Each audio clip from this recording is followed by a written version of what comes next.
അഞ്ചാം വർഷത്തിലേക്ക് പ്രവേശിക്കുന്നതോടുകൂടി കമ്മ്യൂണിസ്റ്റ് പാർട്ടിക്കും ഇടതുപക്ഷ ജനാധിപത്യ മുന്നണിക്കുമെല്ലാം വളരെ ശ്രദ്ധേയമായ ഒരു ദൌത്യമാണ് ഇനി നിർവഹിക്കാനുള്ളത്.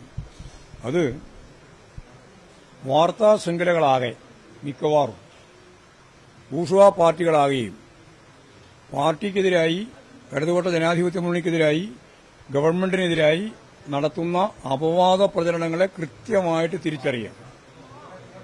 വരികൾക്കടിയിൽ വായിക്കാനും കാണുന്നതിന്റെ അപ്പുറം കാണാനുമുള്ള ശേഷി അവരാർജിക്കുക. അതാണ് ഒന്നാമത്തെ ചുമതല. കാരണം ഇനി എന്തൊക്കെയാ ഒരു കൊല്ലക്കാലം നിങ്ങളെല്ലാം കൂടി വിളിച്ചു പറയാൻ പോകുന്നത് എന്ന് ഇപ്പോഴേ വ്യക്തതയുണ്ട് ഞങ്ങൾക്ക്. അത് ജനങ്ങൾക്കും വ്യക്തതയുണ്ടാവണം. കഴിഞ്ഞ പ്രാവശ്യം ആ വ്യക്തത ഉണ്ടായിട്ടുണ്ട്, ഈ പ്രാവശ്യവും ആ വ്യക്തതയുണ്ടാവും. കാരണം കേരളം ഊന്നുന്നത് ഒരു നവകേരളത്തെയാണ്. കഴിഞ്ഞ 9 വർഷക്കാലം നടത്തിയ പ്രവർത്തനങ്ങളിൽ നിന്ന് തുടർച്ചയായിട്ട് മുമ്പോട്ടേക്ക് പോവുകയാണ്. അല്ലെങ്കിൽ 57 മുതൽ കമ്മ്യൂണിസ്റ്റുകാർ മുഖ്യമന്ത്രിമാരായി മന്ത്രിമാരായി മന്ത്രിസഭ കൈകാര്യം ചെയ്തതിന്റെ തുടർച്ചയായിട്ട് മുമ്പോട്ടേക്ക് വരികയാണ്. ആ മുന്നോട്ടേക്ക് വരുന്നതിന്റെ ഭാഗമായിട്ട് രണ്ടാം ടേമിന്റെ 4 കൊല്ലം കഴിഞ്ഞു, 5ാമത്തെ വർഷത്തിലേക്ക് പ്രവേശിച്ചു. ഇനിയുള്ള ഒരു വർഷം മാത്രമല്ല ഞങ്ങളുടെ മുമ്പിലുള്ളത്, ഒരു 10-20 വർഷക്കാലം ഈ കേരളത്തിലെ ലോകത്തിലെ അർദ്ധവികസിത രാജ്യങ്ങളിലെ ജനങ്ങളുടെ ജീവിത നിലവാരത്തിലേക്ക് ഉയർത്താൻ സാധിക്കത്തക്ക രീതിയിലുള്ള ഒരു മുന്നേറ്റമാണ് ഞങ്ങൾ കാണുന്നത്. അതിനടിസ്ഥാനമായിട്ട് ഞങ്ങൾ കാണുന്നത് ഒരു ജ്ഞാന സമൂഹമാണ്. കേരളത്തിലെ ഒരു ജ്ഞാന സമൂഹമാക്കി രൂപപ്പെടുത്തുക. അത് ജ്ഞാന സമൂഹം എന്ന് മാത്രമല്ല പറയുന്നത്, അതിന്റെ ഒപ്പം ചേർത്ത് പറയുന്നത് ഒരു വിജ്ഞാന സമ്പത്ത് വ്യവസ്ഥയാണ്. ആ വിജ്ഞാന സമ്പത്ത് വ്യവസ്ഥയ്ക്കുള്ള മൂലധന ശേഷി രൂപപ്പെടുത്തലാണ്. കാരണം കിഫ്ബി അതിന്റെ ഭാഗമായിട്ടാണ് ഞങ്ങൾ ഉപയോഗിച്ചത്. അടിസ്ഥാന സൌകര്യത്തിന് വേണ്ടി 90,000 കോടിയാണ് അതിനു വേണ്ടി ഉപയോഗിച്ചത്. ഇപ്പോഴീ കേരളത്തിന്റെ മുഖചിത്രമാകെ അടിസ്ഥാന സൌകര്യം രൂപപ്പെടുത്തുന്നതിന്റെ ഭാഗമായിട്ട് മാറിയിട്ടുണ്ട്.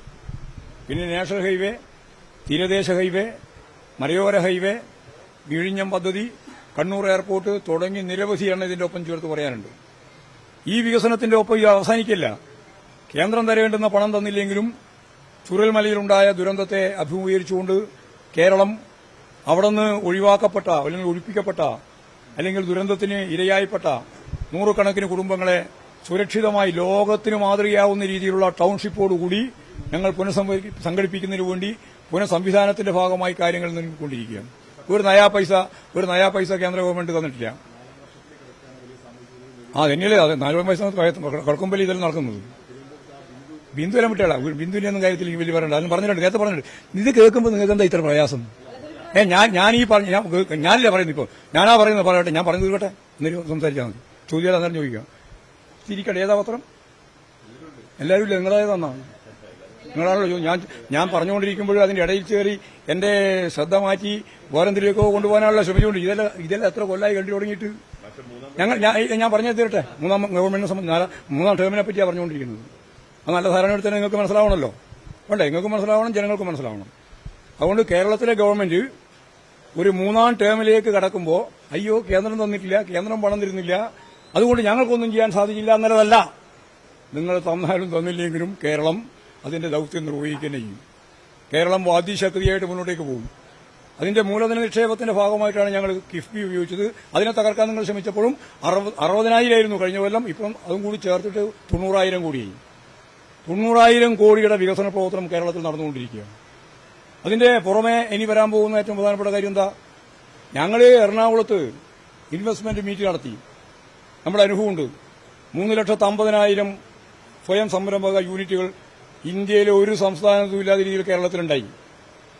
ഞാൻ പറഞ്ഞത് ബോധപൂർവമാണ്. ഇന്ത്യയിൽ ഒരു സംസ്ഥാനത്തും ഇല്ലാത്ത രീതിയിൽ കേരളത്തിലുണ്ടായി. എത്ര? 3,50,000. ഈ ഗവൺമെന്റ് ഏതാണ്ട് 7 ലക്ഷത്തിലധികം ആൾക്ക് തൊഴിൽ കൊടുത്തു. ഇനിയും തൊഴിൽ കൊടുക്കാനാണ് പരിപാടി. അപ്പോഴാണ് ഞങ്ങൾ ആലോചിച്ചത് എങ്ങനെ മൂലധന നിക്ഷേപം ഉണ്ടാക്കാം.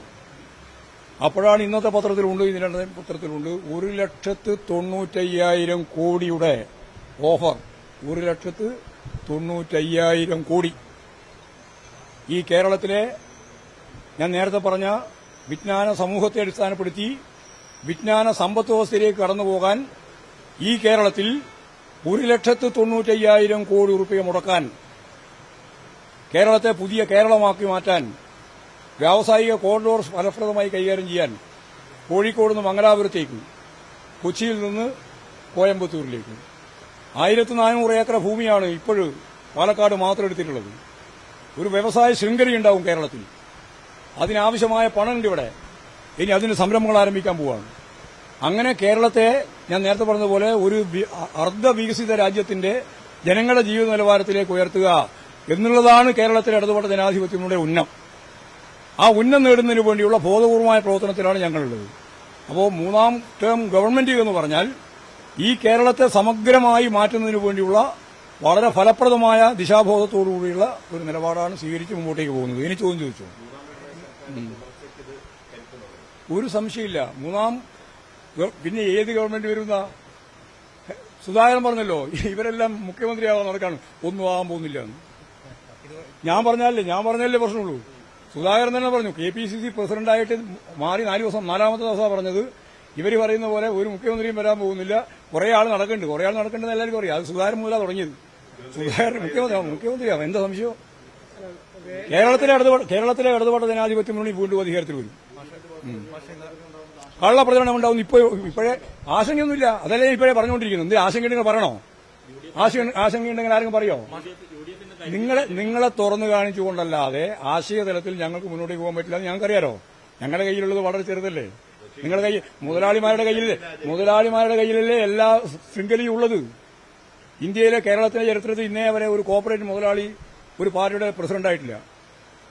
അതും കൂടി കഴിഞ്ഞതായി ഇപ്രാവശ്യം. നിങ്ങളെല്ലാം കയ്യിലുള്ള ഈ സാധനം ഉണ്ടല്ലോ, അതെല്ലാം അവരത് ഉൾപ്പെടെയാ.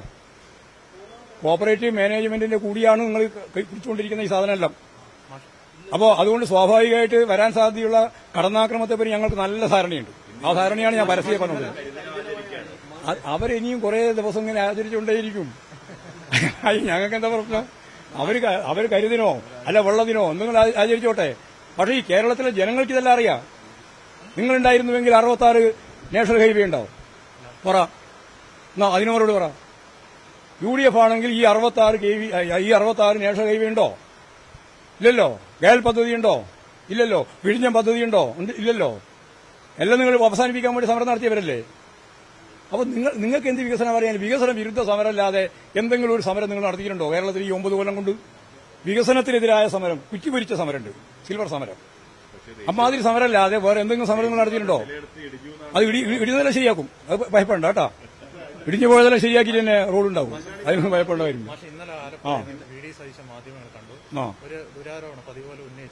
എല്ലാ കാലത്തും ഉപയോഗിക്കുന്നില്ലേ, വെറുതെ ഉപയോഗിക്കുന്നതാണ്. അതിനൊന്നും മറുപടിയില്ല. ഞാൻ ഒരു കാര്യം ഉറപ്പിച്ച് പറയാ, നെഗറ്റീവായ ഒരു കാര്യവും ഞങ്ങളൊന്നും സ്വാധീനിക്കപ്പെടൂല. പോസിറ്റീവായ കാര്യം മാത്രം പറഞ്ഞു.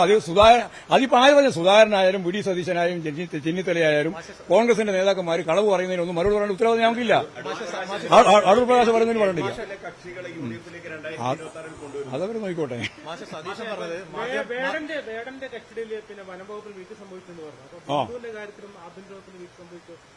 അല്ല, ഞങ്ങളെല്ലാം പറഞ്ഞല്ലോ. ഞാൻ ഇന്നലെ പറഞ്ഞല്ലോ പരസ്യമായിട്ട്.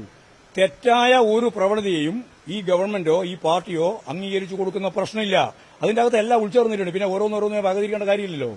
പാർട്ടിക്കോ ഗവൺമെന്റിനോ തെറ്റായ ഒരു സമീപനത്തിനെയും പിന്തുണ നൽകേണ്ട ഒരു കാര്യമില്ല. അതാരുടെ ഭാഗത്തുനിന്നുണ്ടായാലും ആ തെറ്റായ പ്രവണതയെ ഞങ്ങൾ ശക്തിയായിട്ട് എതിർത്തുകൊണ്ട് തന്നെ മുന്നോട്ടേക്ക് പോകും. ആര് പറഞ്ഞാലും അത് നിങ്ങൾ തന്നെ ഞാൻ നേരത്തെ പറഞ്ഞതിന്റെ പട്ടികയിൽ പിടിക്കാൻ മതി. നെഗറ്റീവിന്റെ കാര്യത്തിൽ പിടിക്കാൻ മതി. അതെന്നെയാ പറഞ്ഞത്. അത് അതിൽ പിടിച്ചാൽ മതി.